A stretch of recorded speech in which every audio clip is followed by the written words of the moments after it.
We worked very, very closely with Elon Musk to set up a plant in India, to set up a manufacturing plant for Tesla, small cars to be exported. And this was in May of last year. We changed the policy of government policy completely, passed in the parliament.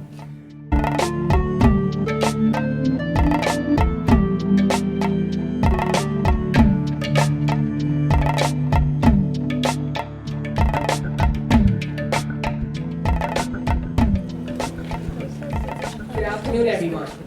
Welcome to one of the last sessions of day one of the Harvard Conference on India. I hope you've had a thought-provoking and enriching experience today. Over the next 15 minutes, we're going to be exploring what cooperation is going to look like in an era where there is strengthening ties between countries of the Global South. We'll, of course, be zooming in on India's role on that global stage. And really, it's such an honor to be able to put together this panel along with Ayush Shukla and Abhishek Goyal, because we have with us some very esteemed guests.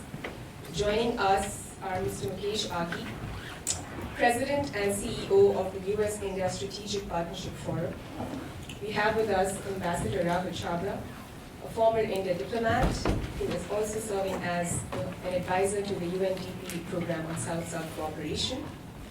And moderating this panel is Fatma Zaman, who is the Executive Director of the Harvard Center for International Development. Without further ado, Fatima, over to you. Well, thank you, and thank you, Ridwaja, and the whole team, Ayush, Abhishek, for organizing this excellent panel. I'm excited to be with all of you today. Can you hear me okay? Yep. All right, okay. So we have 50 minutes. We'll be very ambitious. Are you guys up for it? Yes. Okay, so I know it's the end of the day, but this is the most exciting part of the entire day, actually. So, without further ado, this is what I'd love to talk about, is really dive into, we are really at a crossroads right now in modern history, right? We're seeing this, of course, here in the United States, we're seeing this many parts of the world with the outcome of key elections. We're really at a crossroads now where the polarity of the world that we've had since the end of World War II is at a crossroads, and new nations are emerging to really kind of think through what are different emerging trends that we're going to be seeing on geopolitics, on trade, on migration, on human capital, technology, innovation, climate, and health, in addition to many other things. What we'd love to explore with our distinguished guests here today are two key pieces of this. The first is, as we think through global South-South cooperation, what does this really mean? Is this a real moment? I have a big picture question to both of you. Is this a lot of symbolism? Or is this really a key moment that global South countries are ready for the mantle of global leadership, and what does that look like? And we're going to dig into a couple themes. And then the second, particularly in the Indian context, is we're 2 days right after a pretty historic visit in Washington with Prime Minister Modi's visit to the White House, and would love to kind of explore what that looks like. So let me just scene set a couple of big picture narratives, and then I'd love to turn to you to kick us off for this conversation. So first, the Global South now counts, anyone want to take a guess what percentage of GDP does the Global South cover right now? 75. 75, this is going to be like an auction house, we got 75. 25. 25, oh, he's not as optimistic. Anyone else? 40? 85, who said 40? 40? Brenda gets it, 40%. It's about 40% of global GDP, right? But the trend lines are very encouraging because South-South trade has nearly doubled in the last 2 decades alone, right? So this is an upward trajectory of where we're talking about. We have 2 major economies in the global South that are projected to be top 5 economies by 2050. Anyone want to guess what those are? India and Brazil. Yeah. Oh, we're saying India. Given the India and conversation around here today. What's the other one? Brazil. Not Brazil. Indonesia. Indonesia. All right. So Asia really has an incredible leadership role in this space. So with that context, with that framing, and given the visit this week, and let me just quickly summarize, there are 5 areas on the bilateral visit, from trade, defense, counterterrorism, technology, energy, including, Dr. Aghi and I were talking a little bit before this, some really encouraging trend lines in the bilateral relationship from the visit to double bilateral trade to over $500 billion to potentially set up a bilateral trade agreement by this fall, or at least the first steps. Increase in defense sales and military sales, something, you know, Ambassador Chopra, you've been working on this bilateral relationship for so many years of your career. So I'd love to turn to you first. Maybe let's talk about the bilateral relationship first, and then let's pivot more to the global South-South piece. Does that work for both of you? All right, so Ambassador, can I start with you first? I'd love to hear your take. You've been working on this relationship for so many years. What was your assessment of the visit just now to the White House? What gets you, where are you encouraged by where the relationship's going? But also, what are some cautions that we should be thinking about as well? Yeah, good evening. That's a great setting. Luckily, I've been working on this bilateral relationship since 2006, when we were doing the India-US nuclear deal. So as part of the team canvassing on the Hill in the Senate, and we got it through. That was a sea change moment, not only in the bilateral relationship. I don't know how many of you realize, it was really a moment in global geopolitics, as significant as they come. I mean, there's really very little that can compare to that sort of moment. When the US decided to pull, many of you are maybe not born in, so not really, but pull India out of the tent. You know, out of where they've been clustered, India along with Iran, North Korea, so, you know, we were the bad boys. And the US has put us there, and then they did the heavy lifting and put us out. So the trajectory since then has been going upwards. And Prime Minister Modi's visit now was sort of, again, the next step. These are all sort of gradual steps. I mean, there's, after that, one big sea change. I mean, things move up, sort of step by step. But they're big steps. He came in at the right moment. He came in early, trying to talk about the issues before they grow up. So that's a good thing. The fact that both sides accommodated that visit. So that's a really big starting point. We'll see where that goes from there. Dr. Agi, do you share the ambassador's sense of optimism, but also picking up, he is one of the first visits, official visits to the White House a month in. Is there symbolism there that we should be thinking about on the diplomacy side as well to the ambassadors? Well, absolutely. I think you have to understand two countries are aligned geopolitically.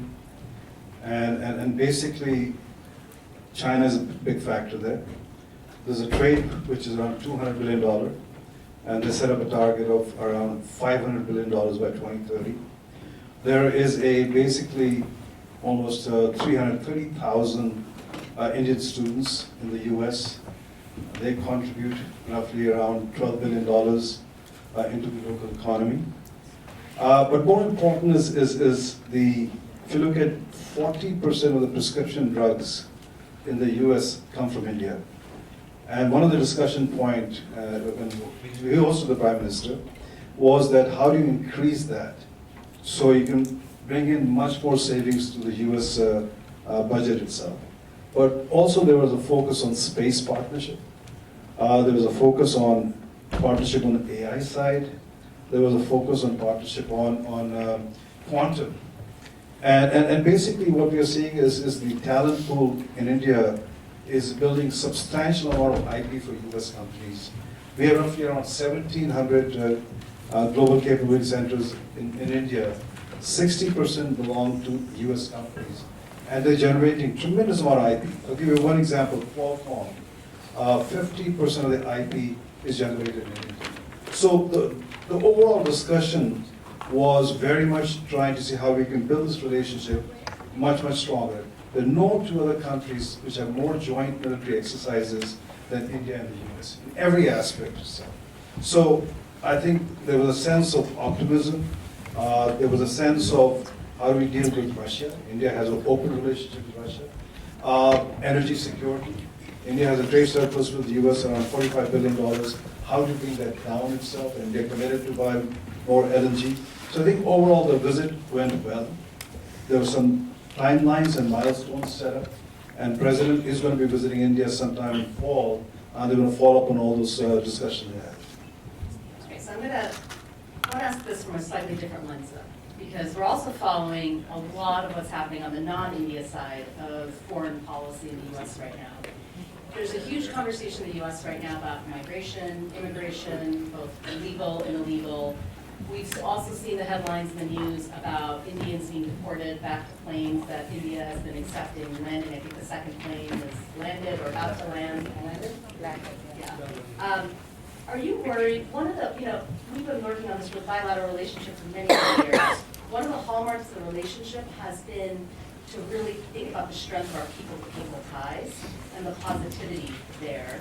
Are you concerned at all about negative imagery or negative impressions that denigrate the people-to-people, whether it's the H-1B visas, whether it is things along the lines of Indians who are here illegally then getting deported back out?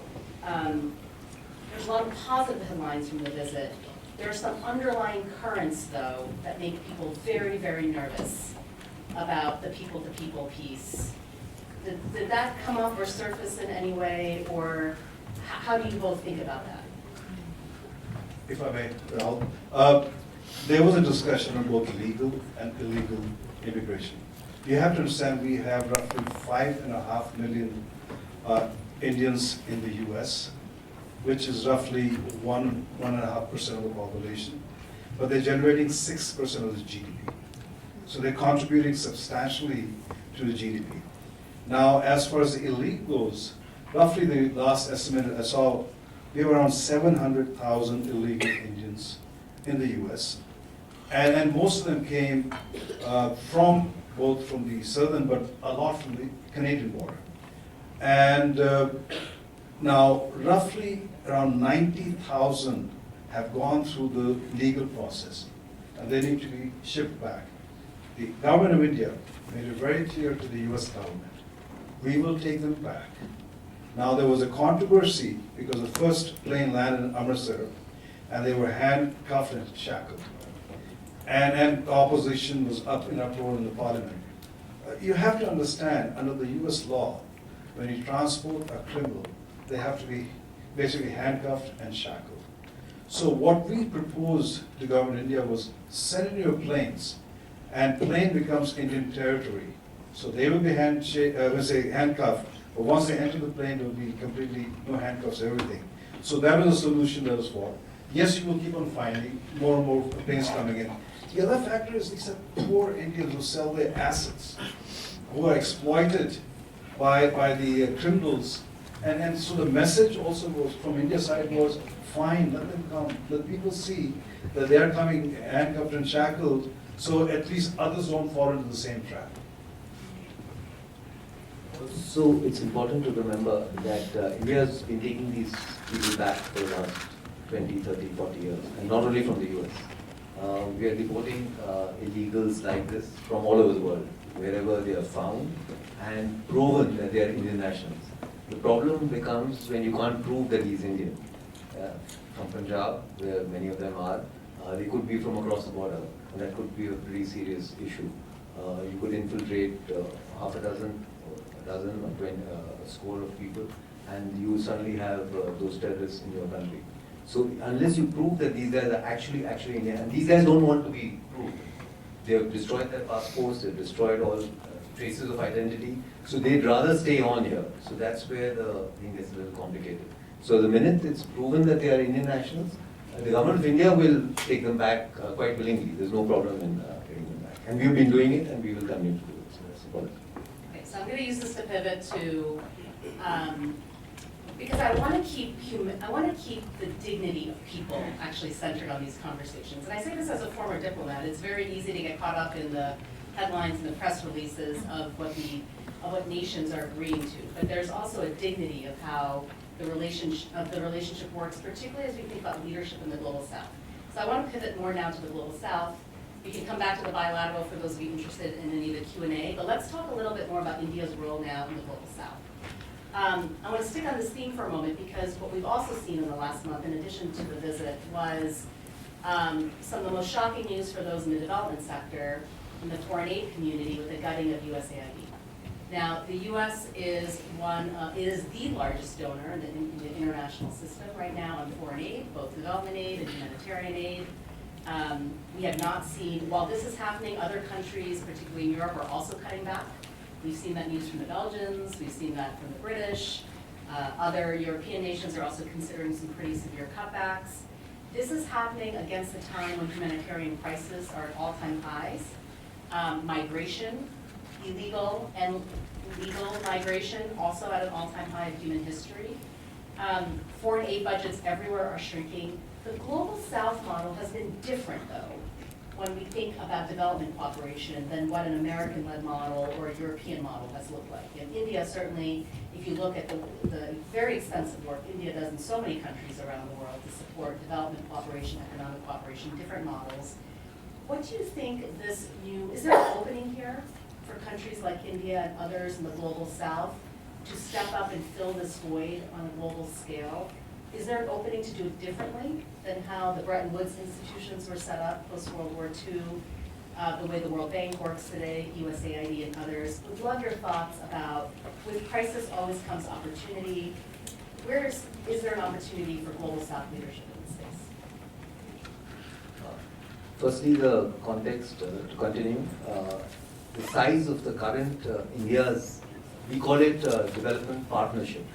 So that's a huge thing. Conceptually, it's a partnership between countries. The size of that budget portfolio is over US 40 billion. That's a huge chunk of money for a poor country like India. 40 Is billion. that, It's not an annual is budget. that grants? Is that No, concessional every lending? day I'll come to that, yeah. Okay. So it's $30 billion of lines of credit and $10 billion of grants and loans and stuff like that. The $30 billion of lines of credit is also at really, really concessional rates. It's below the LIBOR rate because it's raised by our Exim Bank and it's subsidized by our Foreign Ministry and the Finance Ministry and all that. So these are rates like zero, it's equivalent to sort of like grants because you're getting, these countries are getting loans at 0.75, maximum 1%. You don't get a loan at US, yeah, rates used to be low traditionally. But nowhere in the international market will, many of the countries in Africa or Latin America get loans. So these are lines of credit at that level, $30 billion of that. And $10 billion of, as I said, scholarships and stuff like that, which is actually going out to 160 countries, these scholarships. And the program has been running since 1964. So it's a very old program since 1964. More than 15,000 students come in every year. Students meaning these are 1-week courses going up to 2 years courses. So you can be doing electricians, agricultural extension training program, a healthcare worker, you name it and there's some sort of program. And they are in pretty much in premier institutes also. So it's not just run-of-the-mill sort of courses. So this is a very important program that we run. And of course, as now Fatima mentioned, that there is a pullback. Nature abhors the vacuum. Someone's going to step in and fill that vacuum. So there is a huge opportunity for India and maybe other countries also, which will obviously step in, step up their game and come into it. The other important part is that we don't sort of force the issue of granting these scholarships or the aid or the sectors in which it's given. The country is asked, or we wait for the country to actually request us. And then there's a conversation that, what do you want? Oh, we can't give you this, we can give you this instead. Are you interested in it? So that's quite different from the alternative model where sort of you build a stadium or you build a railway line, whether it's required or not required, and then you're actually mortgaging a port or you're mortgaging mineral resources. So it's a really different model, which of course India has been propagating and will now continue. Mukesh, maybe you could just add and build on that, especially from the perspective of trade. So one of the conversations we've had a lot is that maybe it's trade, not aid, as a formula. Something we've worked a lot on has been around, and I know your organization has worked a lot on, has been around trade relationships, including intra-regional trade, which ironically, South Asia has one of the least interconnected economic regions in the world, which most people may find very surprising. So huge potential to expand both aid opportunities, but perhaps also trade opportunities amongst Global South cooperation. Would love your thoughts to build on what the ambassador just said. So I think you took a poll and basically asked what percent of the global GDP South has, approximately 40+%. But if you look at the population, it's close to almost 80%. And the per capita income varies from sub-Saharas of $1,800 per annum to Malaysia, which is around 30,000, and India is closer to more like 2,800. I think the challenge you have is, and I'm trying to answer two-part your question here. One is when you have a large organization such as USAID pulling the plug and put the burden on these countries where they are growing fast. And in fact, if you look at 2000 to 2024, the share of global GDP has gone up in global south. But the bigger challenge is that the disparity in that growth is tremendous. I'll give you an example. Year 2000, India had 9 billionaires. Last year, they crossed 200 billionaires. The 1% of the population has 40% of the wealth of the country. When you look at 50% of the bottom population, they have only 3% of the wealth of the country. So I think the question from a political perspective, yes, India is doing a lot. In fact, during COVID time, is the only country which basically distributed its vaccines to almost over 2 billion vaccines out there. Is the question you have to ask is how much do I take that money and invest in the country to take care of its own population, and how much do I go give it outside? Now that's where the trade comes in. So, if you look at the trade, we are looking at roughly $100 billion investment into India every year for the economy to grow 8%. Almost 1 million workers, new workers come into the economy every month. And if you have to grow between 8 and 10% to create jobs, and if you're unable to, then you have a social challenges coming through.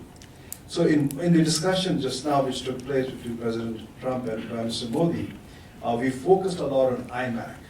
This is an India, Middle East, European corridor. There's a political angle to it, geopolitical angle, that means to counter the Chinese Belt and Road Initiative. But more important, this is the old golden route, the Silk Route India had into Europe itself. It's opening that itself. And that's why we are getting companies to come in. Well, I talked to Raj at FedEx. They're going to launch ground services in the Middle East. They didn't have ground services. We're looking at containers which are streamlined all across itself. Skilling, digital. So I think more than aid, if you can bring in trade, that's going to get the whole South moving forward itself. Because if you look at combine all the aid you have, it won't fill the gap. I think it's the trade which is the answer to the whole thing. Do any of you know the Empire podcast? No? Who knows? Who's listening to Empire? Who's the farthest along on the number of episodes? I'm only on 30, but there's like 200 plus. I'm actually saying this in a serious way because this podcast, which comes out of the UK, starts with the British Raj. And every time I listen to one of these episodes, my mind is a little bit blown. But one of them that I just wanted to build on here is, if you go back to the 1600s, do you know which the richest part of the world was in the 1600s? This blew my mind. I would never guess this. Anyone want to take a guess? It is within India, but where within India? Was it Bihar, Bengal. Who said Bihar? Bihar and Odisha. Bihar and Bengal. Is Bihar. Bihar was the richest part of the world in the 1600s. And it's amazing, if those of you that know Bihar today. And the rise of the East India Company, the rise of basically a massive displacement of the textile industry, which is what Bihar and other parts, Gujarat and Punjab were known for, and the displacement to Manchester, and then further across the Atlantic here, New England, destroyed this entire industry where you couldn't figure out trade. And it became this very extractive model and massive displacement, and we all know the history and how this ended up. I'm saying that because I actually want to connect the dots, Mukesh, a little bit. Trade is really hard to do. It's really hard to do. And are you optimistic, and Ambassador, you've been working at this for most of your career coming out of the Foreign Office. The trade relationships I've seen in the Global South have not, there's been so many barriers to trade, both within South Asia, but then also more broadly in the ASEAN network. We mentioned the 40% statistic of GDP being Global South, but out of that, 32% is the BRICS, right? So it's not a very equal distribution in terms of where this GDP, where this trade is coming from. It's a handful. It's the largest economy. It's not a surprise there. Mukesh, you talked about inequality, which is exploding. It's exploding actually globally, including here in the United States. your statistics are mind-blowing of what you shared in the Indian context, and a real danger sign for those of us that focus on development of what that could mean, where you've exacerbated so much, even within your own country, the rich and the poor, that you have these massive schisms that you take a very long time to overcome. Can we talk a little bit about China? Can we talk a little bit about the BRICS? Will the rise of potential Indian leadership over the next 50 years, or as you think about this opening history right now, how are you viewing this vis-a-vis the BRICS, vis-a-vis China? How much even today is this an alliance with the US to kind of bolster against Beijing? Help us think through a little bit about the geopolitics of the global south at this moment and the calculations being made across from the way you look. See, these are easy questions, right? Super easy questions. Yeah, so And we're not grading you on the answers. thankfully, Fatima's going to say. No, the BRICS and the US are sort of getting a little concerned about the de-dollarization, move away from it. I mean, it may not, the dollar is still there, it's not going anywhere at the blink of an eye. But there is a clear move, we may not call it de-dollarization, but there is this thing called BRICS Pay that is being set up. There is obviously a sort of a little barter exchange or a rupee-ruble exchange. All this is gaining in significance, huge numbers. The numbers are really big. So it may not be actually then de-dollarization in that sense, because no new currency can really come up, let's say with India and China in the same room. That's not going to happen. So there's not going to be a BRICS currency at all. But there are these other things like the New Development Bank, the BRICS Bank. It's actually come up, or the AIIB. Both of these combined, which obviously many of you probably know, now pretty much rival the notes. The numbers are mind-boggling. They're sort of exceeding in many terms the size of the loans that they give out. So there is a huge shift taking place in that sense also. And the sooner we see what's happening, sort of adjust to it. So that was regarding the BRICS part. And the India-China equation, India needs to sort of keep its borders geopolitically calm. We've started moving in that direction. That is a big step that's happened the last few weeks. So I think that tension and friction of these two rising powers, sort of, it's not really happened earlier. There's always led to sort of wars. If you're history students here, you know that the rise of any power that did actually end up in a war-like situation. So the challenge for us in today's generation is to see that both India and China are rising. China is already sort of pretty much coming up to sort of do the G2 between the US and China. They're sort of pretty clearly it's the G2 world. India is also being sort of coming up and growing. So there is going to be friction right through. There will be some points of commonality. I think both the leadership and the countries are mature enough to realize that if you push it beyond a point, it can be pretty dangerous. So everybody sort of has to be much more calm, restrained in those negotiations before things get out of hand. So that's where I can see it. Well, historically, if you look at India and China have never seen eye to eye. So if you look at in the early part of many centuries, the whole philosophy of Confucianism moving westward and Buddhism from India moving eastward, they basically clashed in the Indo-China region. And so that's where the two philosophies merged. As China becomes much more assertive, aggressive, it will not treat India as an equal partner because its ambitions are that it wants to first dominate the Indo-Pacific region, and India becomes an obstacle to that. So it will do in every aspect, make sure that India does not. And we can see that happening. I'll give you a classic example. We worked very, very closely with Elon Musk to set up a plant in India, to set up a manufacturing plant for Tesla, small cars to be exported. And this was in May of last year. We changed the policy of government policy completely, passed in the parliament. And 1 hour before we were about to get in the plane, and this meeting was confirmed. May was the month when elections were taking place in India, parliament election. And he basically last minute, 1 hour before, calls me and said, listen, I'm not going. And we had a whole dog and pony show ready for him to come to India. Anyway, he didn't come. Behind the scene, what happened was, it was China. Basically, China said to him, don't go to India. We will give you everything you want in China for your current mega plant.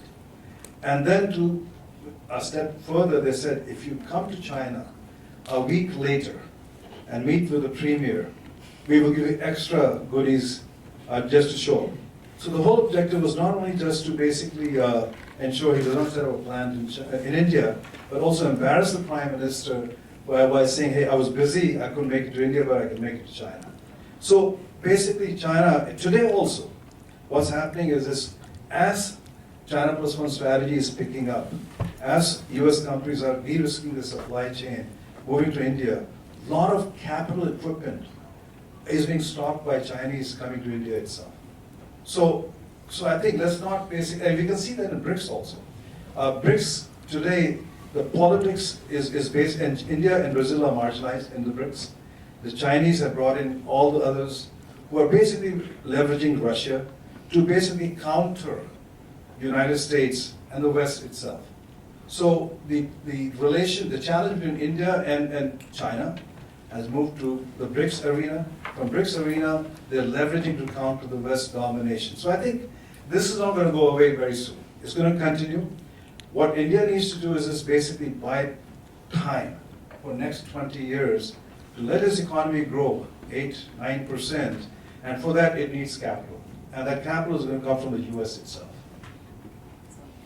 Okay, so as you can see, they are ready for tough questions. I wish we had so much more time for this conversation because there's so much I want to go through. So this is what we'll do. We're going to take, we have 2 mics that we're going to run. If you'd like to introduce yourself, it's up to you. If you'd like to introduce yourself, keep it short to a question so we can hear from as many of you as we can.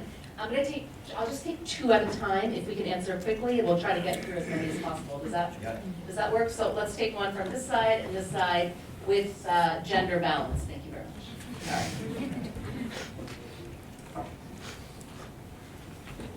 Hi, my name is Avishant. I'm from India. Mukesh, this question specifically to you, but others can also answer. When you say trade fundamentally is now shifting a lot more, which is tech-led, AI-led, and things of that nature. And we saw a few weeks back when the news on DeepSeek came, the NVIDIA stock almost lost out $500 billion or so. In that trade-led world, which is going to be led by AI in next 5, 6, 7 years or so, and in that world, wherein the countries who have deep computing power, resources, and all of that, they will have an absurd level of power versus a lot of global south which frankly doesn't have that. So this is going to be a new world from a trade perspective. How do you imagine that new trade-led world, and what kind of collaboration that you see between US, wherein you have deep tech capabilities, power, and most importantly, the risk capital available, and markets like India, where you have talent and people who essentially can optimize the two. So how do you see that happening? We'll just take one more, and then we'll come back to you. I am Ashwarya. My question is for the ambassador. Ambassador, what do you think India should get a permanent seat in the UNSC to represent emerging markets? Thank you very much. Okay, Chris, would you like to start first? So you have to look at today, what is the biggest export of India to the US? It's not IT services. It's basically low-end jewelries, refined cut diamonds, and a lot of low-end handcrafted stuff, which is the biggest export into the US. And the second largest is petroleum products. It's interesting, India buys at discount Russian oil, reprocesses it, and sends it to the US. And so I think from that perspective, yes, when you look at as the computing power goes up, the AI domination comes in, India is also playing a pivotal role in that area. Today, every chip in the world is designed in India. India is embarking on building 3 chip plants. So is the US. Are they competing? No, because US is focused on having chips which are 7 nanometers and below. India is focused on 15 and above itself. So it's a very complementary position taking place. We have a lot of Indian companies who are setting up contract manufacturing in the US now, where they are able to basically do part work in India, do the finished work here. Pharma is the same thing. The President asked directly to the Prime Minister, I want more Indian drugs coming in, which are cost effective and very efficient for my economy itself. So I think you will see both sides, at least from India into the US, moving.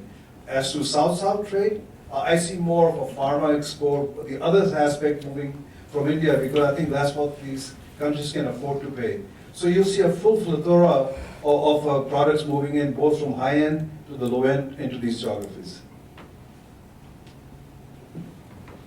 You know, when I joined the service about 40 years back, we were trying for the seat. We are still, I'm sorry to say, we are sort of, I don't know how much we moved ahead. But yeah, I mean, you know, it's obvious, our claim is there, but nobody's going to let you into the room. It was the last time the League of Nations had to, so there was World War, League of Nations collapsed, and a new system was set up. Otherwise, I mean, this thing will go on because, you know, you have this coffee club, there are enough people, spoilers in the room, so nobody's going to sort of say, yeah, come in, you know, you're due to come in, you've been knocking for so long, and, you know, it's obvious you should be there. So you can keep arguing the case, making the case, but realistically, I mean, I think we should all expect, not really expect it to happen, expect it to only happen when some change happens. That's when the institutions are, or alternative institutions are coming. You know, BRICS, G20.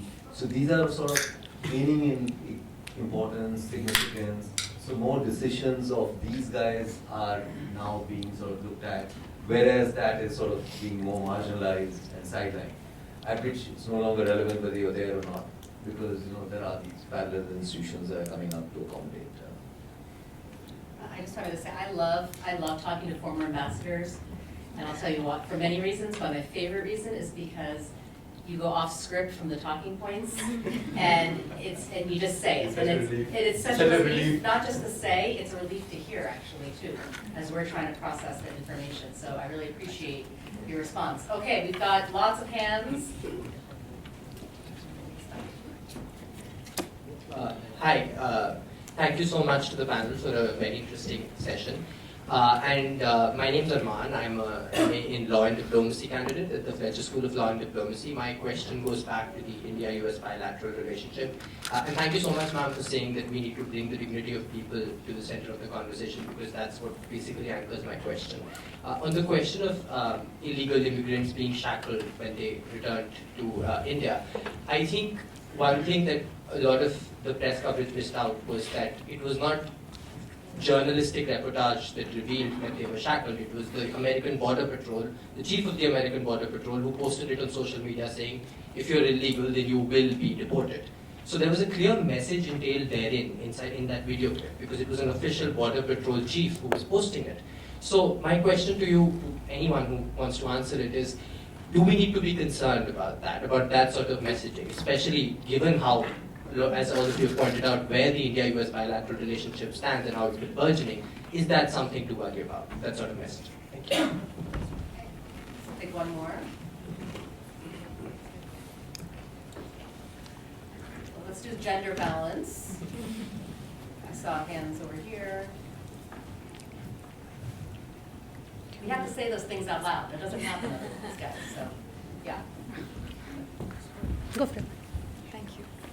Thank you for a great panel. My name is Prerna. I am a tech law and entrepreneurship candidate at Cornell. So my question sort of is something about what Ambassador Chabra touched upon.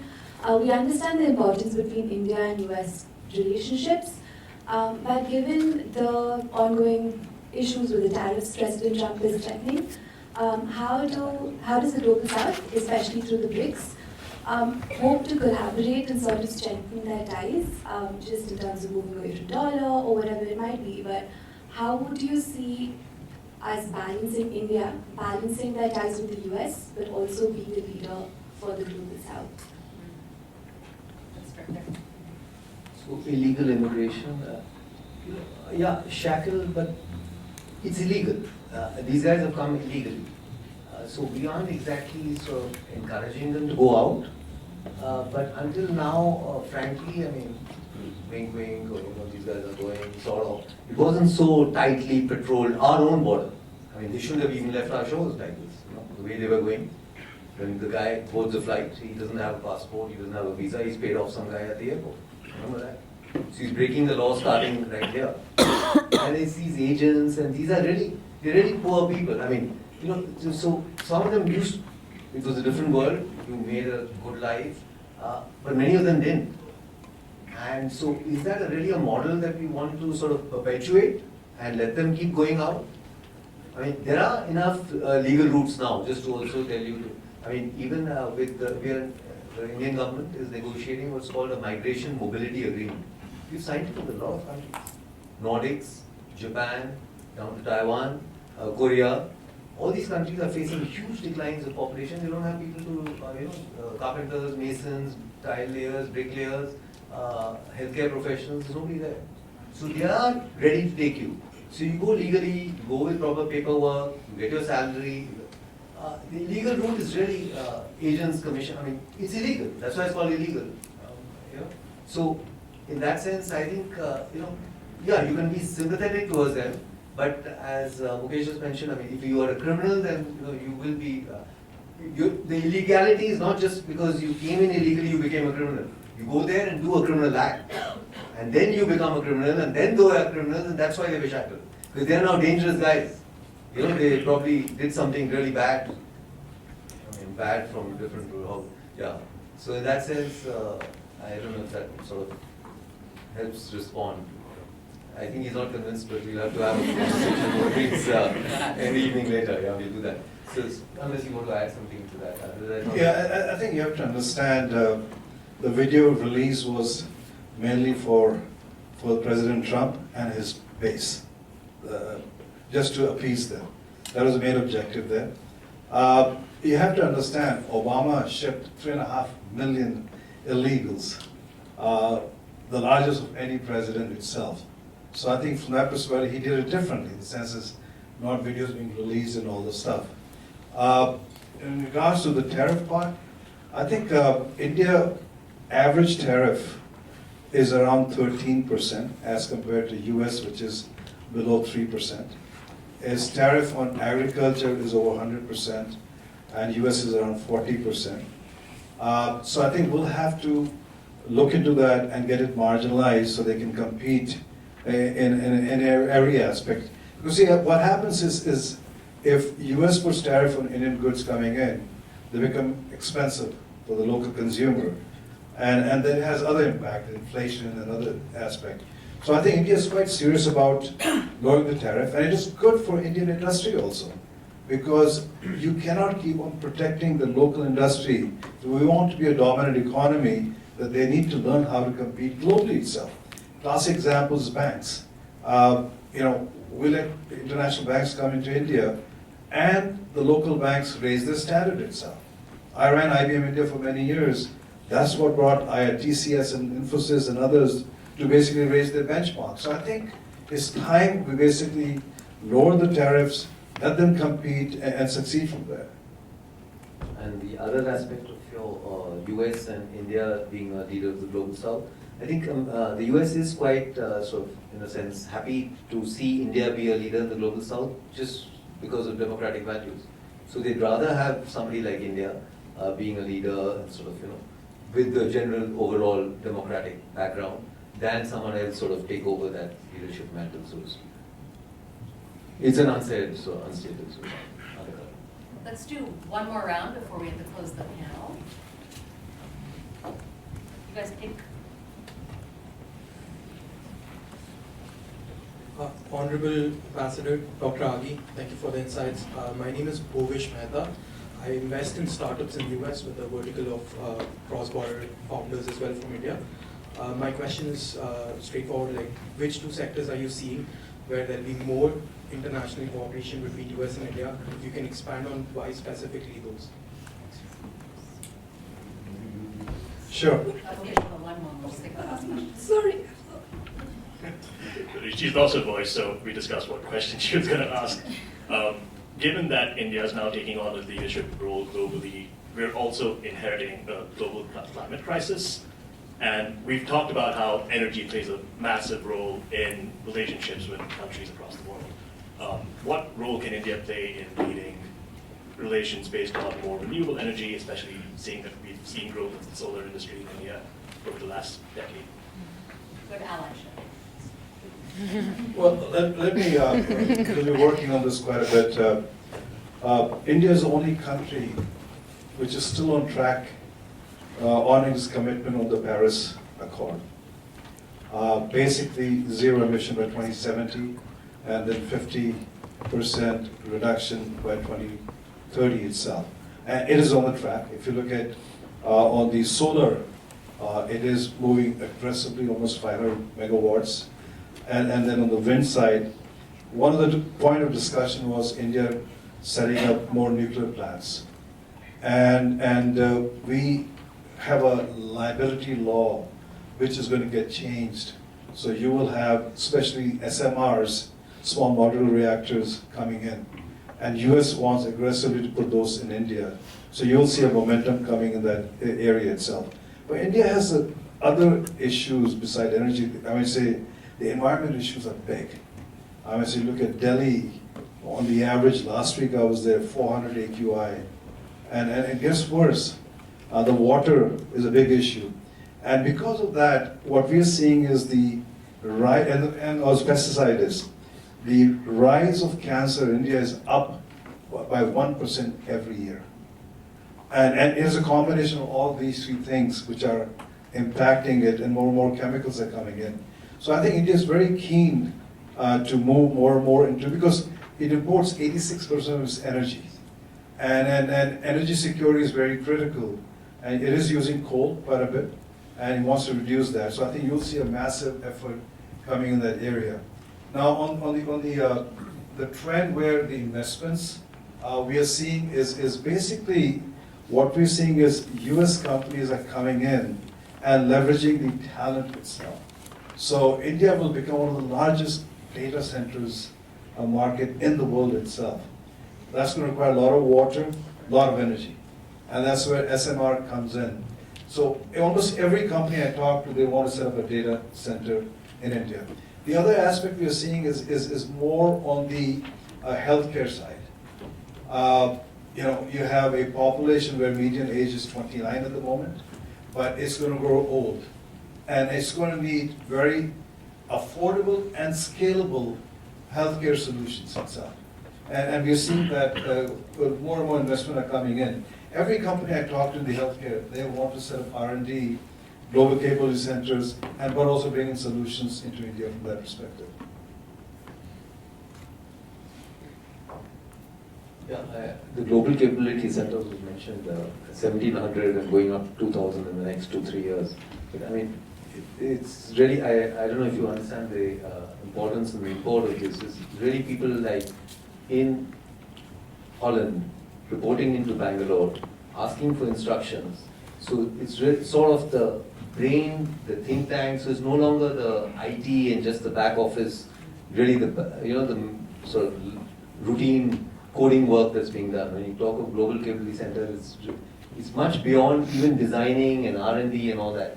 These are guys who are actually sitting there, who are actually managers and chief managers, general managers and all, and actually giving instructions out to global corporations that what's to be done. So these guys are actually being based out of these global capability centers. So that's the significance of these centers. They're just not routine sort of offices coming up there.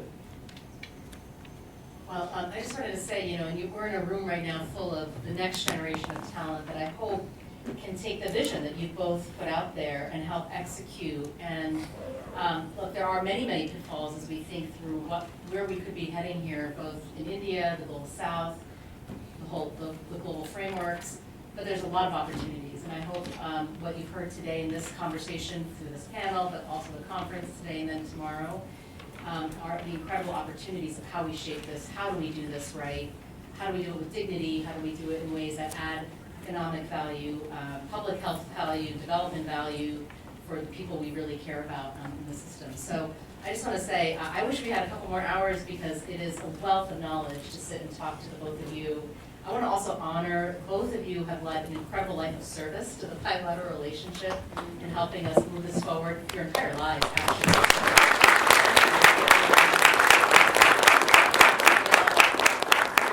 For us to be hosting you here at the Kennedy School. Thank you both for coming. Thank you all for your interest in helping us shape this really important conversation, and look forward to our next steps together. So thank you very much. Questions outside. I'm still ready to answer. Thank you so much, Fatima. I really appreciate that. And there we go. 40% of the global GDP, but 80% of the population is a rapidly evolving landscape of competition and cooperation. Thank you very, very much for being with us today. And just